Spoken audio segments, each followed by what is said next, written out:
Hello friends, तो आज हम लोग बात करेंगे again a very interesting chapter from class 9 ICSE that is water. तो देखो कि बेसिकली ये चैप्टर बहुत लोगों को हार्ड लगता है और इस चैप्टर में मेनली कुछ नहीं है अगर हम लोग इसको पार्ट्स में डिवाइड करके पढ़े तो देखो सबसे पहला पार्ट तो वाटर का बेसिक इंट्रोडक्शन ही है कि वाटर एक बेसिकली एक सॉल्वेंट काइंड ऑफ एक्ट करता है जो सारे सल्यूट्स को या सारे पार्टिकल्स को अपने अंदर डिसॉल्व करता है। अब जितना भी हम लोग का जो प्लानट है like 3/4 part of the planet is made up of water. Our entire body, like even in our body, more than 70 to 80% like water is present. So in that situation, knowing about water and how it acts is very important. पहले हम लोग जानते हैं कि जैसे कि water का हम लोग को सबको पता है कि दैट केमिकल फॉर्मूला जो होता है वो है H2O. It is a polar compound because जब H2O का बॉन्ड बनता है तो वो एक कोवैलेंट बॉन्ड है जहाँ पे ऑक्सीजन एटम्स को ज़्यादा खींचता है एंड दैट इज वाई यहाँ पे पोलर बॉन्ड्स बनता है। I hope you have learn about polar bonds in the atomic structure chapter, ठीक है। तो और उसके बाद क्लास 10 में भी उसके बारे में दिया हुआ है। तो basically water is a polar solvent and we know that like dissolves like, यानी कि वाटर में मेनली पोलर सोल्यूट्स या फिर पोलर कंपाउंड्स ही डिजॉल्व करेंगे। For example NaCl is also polar in nature because जब इसका कंपाउंड बनता है तो क्लोरीन के पास जो एटम्स होता है वो ज़्यादा खींचा हुआ होता है, तो दैट वहाँ पे भी नेट पॉजिटिव और नेट नेगेटिव का चार्ज बनता है, तो वो भी एक पोलर कंपाउंड है। अब देखो कि अगर हम लोग बात करें इसके एनामलस प्रॉपर्टी के बारे में, so it's basically about that जब भी वाटर को 0 से 4 डिग्री सेल्सियस पे बॉयल किया जाता है। अब जनरली जो अदर कंपाउंड्स या फिर अदर सॉल्वेंट्स का बिहेवियर होता है वो ऐसा होता है कि जब भी उसको हीट किया जाता है तो डेफिनेटली जो पार्टिकल्स या जो एटम्स है वो ज़्यादा जोर से या ज़्यादा वॉयलेंटली मूव करने लगते हैं and that is the reason जो उसका एंटायर जो वॉल्यूम होता है वो बढ़ जाता है। लेकिन वाटर के केस में ये एनामलस एक्सपेंशन शो करता है और एक्चुअली बहुत सारे ऐसे सॉल्वेंट्स या कंपाउंड्स हैं जिसके केसेस में एनामलस एक्सपेंशन शो होता है, यानी कि हीट करने पे वॉल्यूम इंक्रीज की जगह वॉल्यूम डिक्रीज होता है, ठीक है। और इसी वजह से जो एनामलस ग्राफ जो मतलब लाइक जो ग्राफ बनाया जाता है वाटर का density and temperature and volume and temperature graph, that is very important. हम लोग अभी उसके बारे में पढ़ेंगे, ठीक है। तो देखो बेसिकली होता ये है दैट जब भी हम लोग 0 से 4 डिग्री सेल्सियस तक हीट करते हैं तो उस टाइम के उस टाइम पीरियड में बेसिकली जो वाटर के क्रिस्टल्स होते हैं, अब देखो होता यह है कि वाटर को आइस बनने के लिए एक पर्टिकुलर क्रिस्टल शेप का लाइक ज़रूरत होता है, तो अब वो जो क्रिस्टल शेप्स वो बनाते हैं जिसकी वजह से उनका वॉल्यूम बढ़ जाता है क्योंकि जो एक एटम और दूसरे एटम के बीच में जो स्पेस है वो बढ़ जाता है वो उन क्रिस्टल्स को फॉर्म करने के लिए। इसी वजह से जब भी 4 to 0 डिग्री सेल्सियस पे हम लोग जाते हैं तो वॉल्यूम डिक्रीज करने की जगह वॉल्यूम इंक्रीज हो जाता है बिकॉज आइस बनने के लिए क्रिस्टल्स बनाना ज़रूरी है और क्रिस्टल्स बनने के लिए पार्टिकल्स का दूर जाना ज़रूरी है जिसके लिए वॉल्यूम बढ़ जाता है। एंड इसी वजह से जो 0.1 ग्राम पर सेंटीमीटर क्यूब का जो डिफरेंस आता है डेंसिटी में of water having a density of 1 ग्राम पर centimetre cube and ice which is having a density of roughly 0.9 ग्राम पर centimetre cube is because of this change only. अब जब हम लोग इसको रिपीट करते हैं, रिवर्स करते हैं, यानी कि 0 to 4 डिग्री सेल्सियस में, तो क्योंकि अब क्रिस्टल्स ब्रेक होंगे और एटम्स पास आएगा तो वॉल्यूम डिक्रीज होगा। तो सबसे ज़्यादा डेंसिटी वाटर का 4 डिग्री सेल्सियस पे ही होता है क्योंकि उसके बाद करने पे 0 डिग्री सेल्सियस तक उसका वॉल्यूम इंक्रीज करता है एंड उसके बाद करने पे भी उसका वॉल्यूम इंक्रीज करता है। डेंसिटी सबसे ज़्यादा 4 डिग्री सेल्सियस पर ही देखने को मिलता है, ठीक है। तो ये हो गया। अब अगर हम लोग इसका ग्राफ देखें तो आई होप दैट अगर आप लोग के पास सेलिना का फिजिक्स बुक है तो वहाँ पे भी एनामलस एक्सपेंशन पढ़ाया गया है, तो वहाँ पे जो ग्राफ है वो डेंसिटी टेम्परेचर दोनों का दिया हुआ है। इस केस में यानी कि जो सेलिना केमिस्ट्री बुक है यहाँ पे डेंसिटी और टेम्परेचर का एक ग्राफ दिया हुआ है, तो हम लोग इसको समझते हैं और इसी से रिलेटेड वॉल्यूम टेम्परेचर ग्राफ को भी समझने का कोशिश करते हैं। अब दिख रहा होगा बेसिकली यहाँ पे हो क्या रहा है कि 0 से 4 डिग्री सेल्सियस तक जब हम लोग हीट कर रहे हैं तो वहाँ पे डेंसिटी बढ़ रहा है because of the reason I just mentioned and उसके बाद डेंसिटी घट रहा है, यानी कि सबसे पहले 0 डिग्री सेल्सियस से जब बढ़ेगा तो ये जो टेम्परेचर दिखाया गया है 4 डिग्री सेल्सियस तक वहाँ तक ही बढ़ेगा, उसके बाद डिक्रीज हो जाएगा। एंड सिमिलरली जो वॉल्यूम ग्राफ होता है वहाँ पे इसका ऑपोजिट होता है कि हम लोग देखेंगे कि वॉल्यूम पहले बढ़ा हुआ होगा, उसके बाद जब 0 से 4 डिग्री सेल्सियस तक आएगा तो वो घटेगा एंड उसके बाद वापस से बढ़ेगा। तो ये जो लाइक हाइपरबोला काइंड ऑफ बनता है, ये यहीं पे ये जो ग्राफ है वो इंपॉर्टेंट है and that is why I mention, ठीक है। अब देखो कि इस एनामलस एक्सपेंशन ऑफ वाटर का रिक्वायरमेंट होता है वहाँ पे जहाँ पे फ्रीजिंग टेम्परेचर्स होते हैं लाइक इन पोलर रीजन्स। तो बेसिकली वहाँ पे जो लेक्स होते हैं उनके ऊपर एक मोटा आइस का लेयर लाइक जम जाता है। बेसिकली टेम्परेचर घट रहा है, ठीक है। टेम्परेचर लाइक 4 डिग्री सेल्सियस हुआ, 3 डिग्री सेल्सियस हुआ, ठीक है, 2 हुआ, 1 हुआ, 0 हुआ, तो 4 डिग्री सेल्सियस पे क्या होगा कि ऊपर का लेयर जो है वो कूल होगा, कंडेंस होगा, क्योंकि वो अभी 6, 7, 8 डिग्री सेल्सियस से 4 डिग्री सेल्सियस पे आया है। तो जब ऊपर का लेयर जो सबसे पहले ठंडा होगा वो भारी हो जाएगा उसकी ज़्यादा डेंसिटी की वजह से, एंड दैट इज वाई वो बाकी वाटर जो नीचे होगा उससे सिंक कर जाएगा, because that is more denser then this part. Physics में हम लोग होप्स एक्सपेरिमेंट पढ़े थे, वो भी सेम चीज़ डिमॉन्स्ट्रेट करता है, ठीक है।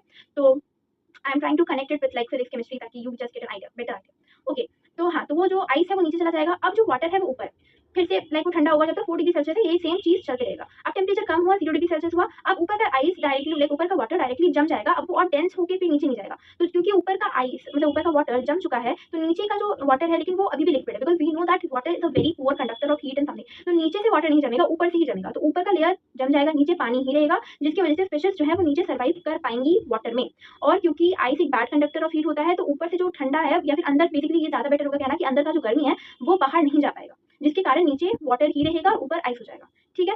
तो ये हो गया। उसके बाद देखो यहाँ पे एक टर्म है latent heat of fusion of ice. तो लैटेंट हीट सब में ही होता है, सारे स्टेट कन्वर्जन्स में लैटेंट हीट का रिक्वायरमेंट होता है, ठीक है। अब वो रिलीज भी हो सकता है और वो अब्सॉर्ब भी हो सकता है डिपेंडिंग ऑन द सिचुएशन। अब मान लो हम वाटर को अगर बॉईल कर रहे हैं और वो वाटर वेपर बन रहा है, तो डेफिनेटली वहाँ पे लैटेंट हीट अब्सॉर्ब हो रहा है, और ज़्यादा हीट अब्सॉर्ब होने की वजह से जो पार्टिकल्स का इंटरमॉलिक्यूलर फोर्सेस होता है वो ब्रेक होता है और वो दूर दूर जाके अपना स्टेट कन्वर्ट कर पाता है। सिमिलरली अगर हम लोग वाटर से आइस में जाते हैं, तो वहाँ पे लेटेंट हीट रिलीज होता है, यानी कि अंदर जो काइनेटिक एनर्जी की वजह से या जिस भी वजह से जो हीट है जो पार्टिकल्स को दूर दूर रख रहा है, वो चीज़ निकल जाता है, वो लेटेंट हीट निकल जाता है, जिसके कारण पार्टिकल्स और पास आके रह पाते हैं। Although this is not very true about water because of it's animals nature, but still अगर हम जनरल टर्म के बारे में बात करें तो ये, ठीक है। तो अगर हम लोग देखें the amount of heat energy required by ice to change into water is called latent heat of fusion of ice. It's specific value is 336 joule per gram और 80 कैलोरी पर ग्राम। यानी कि आइस के केस में ऑपोजिट है। Ice के case में क्योंकि पार्टिकल्स को दूर जाना होता है, तो वो लोग हीट अब्सॉर्ब करते हैं, और इसी वजह से क्वेश्चन आता है बहुत लोगों के दिमाग में कि लाइक कुछ एक्सपेरिमेंट्स में शायद कहा जाता है दैट गर्म फ्रिज में रखते हैं तो वो ज़्यादा जल्दी आइस में कन्वर्ट होता है in comparison to cold water, ठीक है। तो अगर आपको कनेक्ट या समझ में आ रहा है तो then please write in the comment section, okay. तो अब जैसे कि ये लेटेंट हीट के बारे में बताया गया है, अब आते हैं water as a universal solvent. तो हम लोग जानते हैं कि वाटर को एक यूनिवर्सल सॉल्वेंट बुलाया जाता है, because water has a tendency to dissolve a lot of compound inside it because of its dielectric nature. That means that अगर हम लोग इसके अंदर NaCl डालते हैं तो ये उसको Na+ और Cl नेगेटिव में ब्रेक कर देता है, ठीक है। तो ये प्रॉपर्टी हो गया, या फिर जो इसका पोलर कंपाउंड्स या पोलर लाइक डिसॉल्व का जो प्रॉपर्टी होता है वो हो गया। लाइक डिसॉल्व सारे सॉल्वेंट्स के लिए एप्लीकेबल है, बट स्पेसिफिकली क्योंकि पोलर कंपाउंड है, तो मोस्टली जो कंपाउंड्स होते हैं वो नेचर में मतलब मेनली पोलर ही होते हैं। तो जितने भी एज सच कंपाउंड्स हैं उसके अंदर डिसॉल्व हो जाते हैं, वो चाहे शुगर हो चाहे सॉल्ट हो, ठीक है। तो ये एक इसका प्रॉपर्टी है। इसके अलावा सॉल्ट में इम्प्योरिटीज भी होता है। अगर हम लोग एकदम डिस्टिल्ड वाटर लेंगे तो वो ऑर्डरलेस होगा, टेस्टलेस होगा। बट अगर हम लोग एक ऐसा वाटर लेंगे जिसमें जरा सा भी गैसेस भी डिसॉल्व है, क्योंकि अगर हम लोग ओपन लाइक डिस्टिल्ड वाटर को भी अगर हम लोग एक टेबल पे रख देते हैं और अगर उसमें एयर जाने का भी स्पेस है, तब भी उसमें टेस्ट आ जाएगा हल्का फुल्का due to the presence of air inside it. तो वो एयर को भी डिसॉल्व कर लेता है, उसके अंदर नाइट्रोजन, ऑक्सीजन, कार्बन डाइऑक्साइड सब डिसॉल्व हो जाता है। इसके अलावा कंपाउंड्स बोल लो तो ऑब्वियसली अगर हम लोग उसमें कुछ एक्स्ट्रा ऐड करेंगे NaCl या फिर कोई शुगर कंपाउंड, तो वो भी डिसॉल्व हो जाएगा, ठीक है। अब यही से बताया गया है कि जो बॉइलिंग होता है, बॉइलिंग का कैसे इंपैक्ट पड़ता है। बेसिकली डिसॉल्व होने का ही कोई पार्टिकल वाटर में कितना डिसॉल्व होगा, ये सर्टेन फैक्टर्स पे भी डिपेंड करता है, जैसे कि स्टीयरिंग। अब तुम वाटर मतलब अगर तुम शुगर को लाइक वाटर में डालोगे, देन डेफिनेटली एक ऐसा सिचुएशन आता है जहाँ पे वो डायरेक्टली डिसॉल्व नहीं होगा, बट स्टीयरिंग करने पे डिसॉल्व हो जाएगा, मतलब फास्ट भी डिसॉल्व हो जाएगा।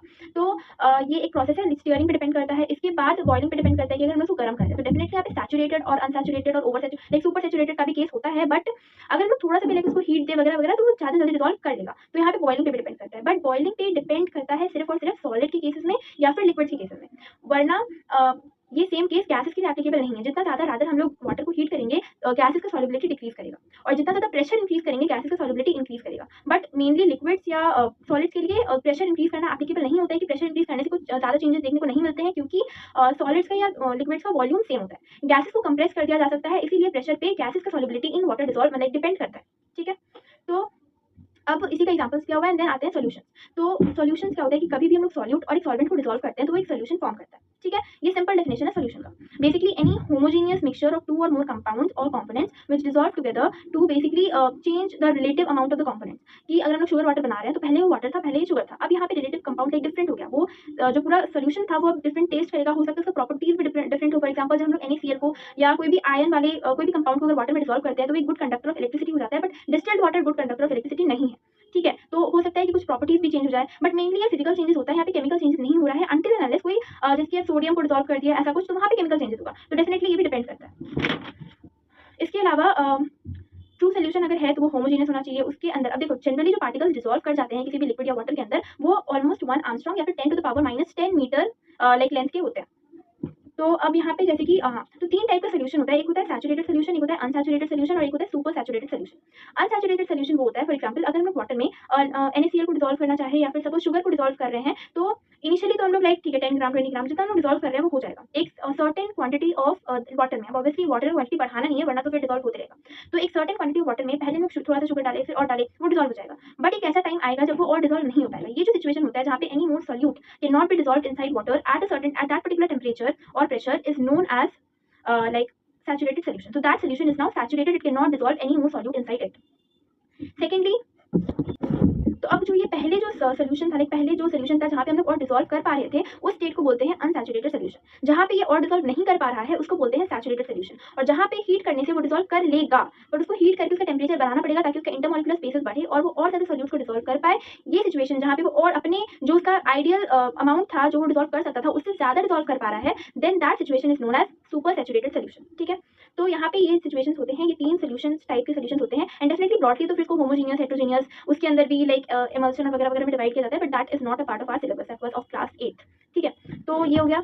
इसके अलावा यहाँ पे देखो कंसंट्रेशन ऑफ सोल्यूशन के बारे में जनरल आइडिया दिया गया है कि अगर हम लोग को मास कंसंट्रेशन निकालना है, मास कंसंट्रेशन ऑफ द सोल्यूट या फिर volume concentration of the solute, तो आइडियली देखना मतलब नॉर्मली क्या होता है कि कोई भी एक ऐसा लाइक प्रोडक्ट है, फॉर एग्जांपल कोई शैम्पू वगैरह हो गया, तो उसके पीछे मास कंसंट्रेशन ऑफ द सोल्यूट या volume concentration of the solute दिया रहता है। तो इसको कैलकुलेट करने का जो मेजरमेंट है मतलब ये जो फॉर्मूला है वो ये है दैट जो भी मास है सोल्यूट का वो लिखो न्यूमरेटर पे divided by mass of solute plus solvent into 100। जो भी परसेंटेज आएगा वो मास परसेंटेज ऑफ सोल्यूट है इनसाइड दैट पर्टिकुलर सोल्यूशन, जो कि काफी ऑब्वियस है, मतलब ये सब तो लाइक हम लोग सीखे हुए मैथ्स में भी। अब देखो सिमिलरली वॉल्यूम होता है। अब देखो वॉल्यूम, अब देखो यहाँ पे वहाँ पे क्या था कि मास ऑफ सोल्यूशन हम लोग एक साथ ले सकते थे because we know law of conservation of mass that अगर किसी सोल्यूशन में शुगर डिसॉल्व हो रहा है तो वहाँ पे शुगर का मास और सॉल्वेंट का मास दोनों का मास ऐड होगा और उसका सोल्यूशन का मास बढ़ जाएगा। बट वॉल्यूम परसेंटेज में हो क्या रहा है दैट वॉल्यूम में उतना चेंजेस आ नहीं रहा है, तो इसलिए वॉल्यूम ऑफ सॉल्यूट को सेपरेटली लेना, वॉल्यूम ऑफ सॉल्वेंट को सेपरेटली लेना एंड देन इसको ऐड करने के बाद न्यूमरेटर में volume of solute and then into 100। ठीक है, तो ये चीज़ एक हो गया। उसके बाद है सॉल्युबिलिटी। बेसिकली जो जनरल डेफिनेशन होता है सॉल्युबिलिटी का वो ये है that the solubility of a solute in a particular solvent at a given temperature is equivalent to the maximum number of grams of the solute necessary to saturate 100 gram of that solvent at that temperature. यानी कि कितना 100 gram of the solvent यानी कि कितना solution या कितना solute, basically कितना solute dissolve हो सकता है 100 gram of solution 100 gram of solvent में, that is known as solubility. तो अगर सॉल्युबिलिटी हाई है देन 100 ग्राम ऑफ उस सॉल्वेंट में ज़्यादा वो पार्टिकल या वो सॉल्यूट डिसॉल्व हो जाएगा और अगर नहीं है तो नहीं होगा। अब डेफिनेटली ये चीज़ वॉल्यूम पे भी डिपेंड करता है जिसकी वजह से ग्राफ जो है वो बनाया जाता है, that is basically variation in solubility of solids with changing temperature. कि देखो अब सारे सॉल्यूट का सेम टेम्परेचर बढ़ाने पे सेम सॉल्युबिलिटी बढ़ेगा ये पॉसिबल नहीं है, ये नहीं होता है बेसिकली। यानी कि कुछ ऐसे सॉल्यूट हैं जो कि कम टेम्परेचर पे ही बहुत अच्छे तरीके से डिसॉल्व हो जाते हैं, तो कुछ कंपाउंड्स के लिए थोड़ा सा टेम्परेचर बढ़ाना पड़ता है और तब वो अच्छे से डिसॉल्व होते हैं। तो कुछ कंपाउंड्स ऐसे भी है जो एनोमलस सॉल्युबिलिटी शो करते हैं, यानी कि पहले तो वो टेम्परेचर बढ़ाने पे बढ़ेंगे बट देन घट जाएंगे। ठीक है, तो अब देखो फॉर एग्जाम्पल दैट जैसे कि सोडियम नाइट्रेट हो गया, तो सोडियम नाइट्रेट का टेम्परेचर पहले अगर हम 60 to 80 डिग्री सेल्सियस के बीच में रखेंगे तो ही वो डिसॉल्व होना स्टार्ट होगा एंड तब वो राइज करना स्टार्ट होगा। पोटेशियम नाइट्रेट का जो सॉल्युबिलिटी होता है वो काफी ज्यादा बढ़ता है, रैपिडली बढ़ता है जब भी हम लोग उसको 0 से 20 डिग्री सेल्सियस के बीच में हीट करते हैं। एंड इसी तरीके से डिफरेंट सॉल्ट का या डिफरेंट कंपाउंड का सॉल्युबिलिटी वैरी करता है विद टेम्परेचर। ठीक है, और यहाँ पे जैसे कि दो एग्जाम्पल है कैल्शियम सल्फेट और नाइट्रोजन सल्फेट जो कि एनोमलस सॉल्युबिलिटी शो करते हैं, यानी कि इनिशियली टेम्परेचर बढ़ाने पे सॉल्युबिलिटी बढ़ेगा बट उससे अगर एक लिमिट से ज्यादा टेम्परेचर बढ़ाया जाए तो वो घट जाएगा। एंड सोडियम सल्फेट के केस में ये होता है that sodium sulphate initially water of crystallisation hold करता है। अभी हम लोग समझेंगे एनहाइड्रस सब्सटेंसेस क्या होते हैं। ठीक है, तो वो देखते हैं। अब देखो आगे दैट अच्छा अब आते हैं हम लोग उसी सारे लाइक टर्म्स पे जो कि हम लोग अभी समझते हैं। तो सबसे पहला होता है हाइड्रेटेड सब्सटेंसेस। तो जिस भी सॉल्यूट के पास वाटर ऑफ क्रिस्टलाइजेशन होता है, यानी कि वो अपने नॉर्मल स्टेट में अगर उनको एटमॉस्फेयर का एक्सपोजर मिले या मॉइस्चर का एक्सपोजर मिले तो वो अपने अंदर कुछ अपने केमिकल स्ट्रक्चर में वाटर्स को ऐड कर लेंगे या वाटर के मॉलिक्यूल्स को ऐड कर लेंगे। ऐसे सॉल्वेंट्स को या ऐसे वाटर ऑफ यानी कि वो जो वाटर जो उसमें ऐड हो रहा है इसको बोलते हैं वाटर ऑफ क्रिस्टलाइजेशन। ये 7 मॉलिक्यूल्स भी हो सकते हैं, 10 मॉलिक्यूल्स हो सकते हैं, 2 मॉलिक्यूल्स हो सकते हैं depending on the capability of that solute.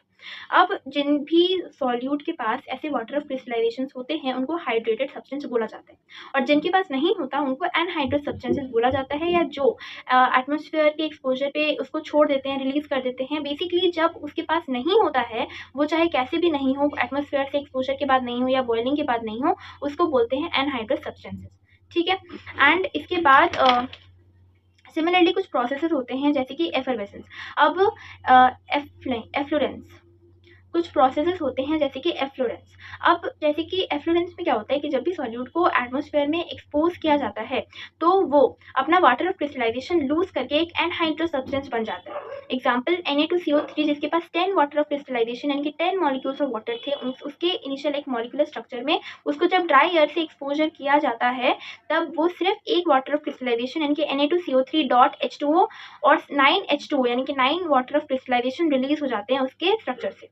तो ये कोई केमिकल चेंज तो होता नहीं है, फिजिकल चेंज होता है बिकॉज ये रिवर्सेबल है, बट स्टिल तो ये एक प्रोसेस हो गया। इसके बाद डेलिक्वेशन। तो कुछ सब्सटेंसेस क्या होते हैं कि जब भी हम लोग उसको एक्सपोजर देते हैं मॉइस्चर का या एनवायरनमेंट का, तो वो बाहर से मॉइस्चर अपने अंदर ले लेता है, यानी कि कुछ पार्टिकल रिलीज कर देते हैं, कुछ पार्टिकल ले लेते हैं। तो वो जो पार्टिकल लेके खुद उसमें डिजोल्व हो जाते हैं कि देखना कुछ कुछ पार्टिकल्स या कुछ सॉल्यूट भी जब हम लोग ऐसे खुला छोड़ देंगे एटमोसफेयर में तो वो थोड़े समय बाद एकदम गल के लाइक पिघल जाएंगे। That is because they have absorbed moisture from the atmosphere and they have formed solvent with that moisture, and they have absorbed so much of water from the moisture that they have themselves dissolved inside that water. ठीक है, और ऐसे substances या इस process को बोलते हैं डेलिक्वेसेंस। For example caustic soda या कॉस्टिक पोटैश। अब कभी कभी देखना नमक के साथ में भी सेम सिचुएशन होता है कि कुछ कुछ नमक को अगर तुम बाहर रख दो NaCl को तो वो या टेबल सॉल्ट को तो वो कुछ समय के बाद लिक्विड हो जाएगा, यानी कि मॉइस्चर ले लेगा, स्पेशली इन मानसून सीजन जब मॉइस्चर इन्वायरमेंट में हाई होता है। अब देखो ऐसा इसीलिए नहीं होता है कि NaCl भी एक सब्सटेंस या सॉल्यूट है जो कि डेलिक्वेसेंस शो करता है। NaCl is not a substance which shows deliquescence. It is because कि इसके अंदर कुछ इम्प्यूरिटीज होते हैं जैसे कि मैग्नीशियम क्लोराइड और कैल्शियम क्लोराइड जो डेलिक्वेसेंस शो करते हैं, और वो जब मॉइस्चर अब्जॉर्व करके सॉल्वेंट बनते हैं तो उसी के साथ साथ में पूरा जो टेबल सॉल्ट है वो भी उसमें डिसॉल्व हो जाता है। But table salt is not itself a substance और a solute which shows the deliquescence. And such kind of like substances like NaCl or MgCl or caustic potash, caustic soda, any kind of material which show deliquescence is known as deliquescent substance. तो वो substance और वो process अलग अलग है। efflorescence एक process है, but efflorescence show करने वाले जो solute होते हैं वो efflorescent substances या deliquescence एक process है या deliquescent substances जो है वो substances है जो कि शो करते हैं। तो there is a difference between both.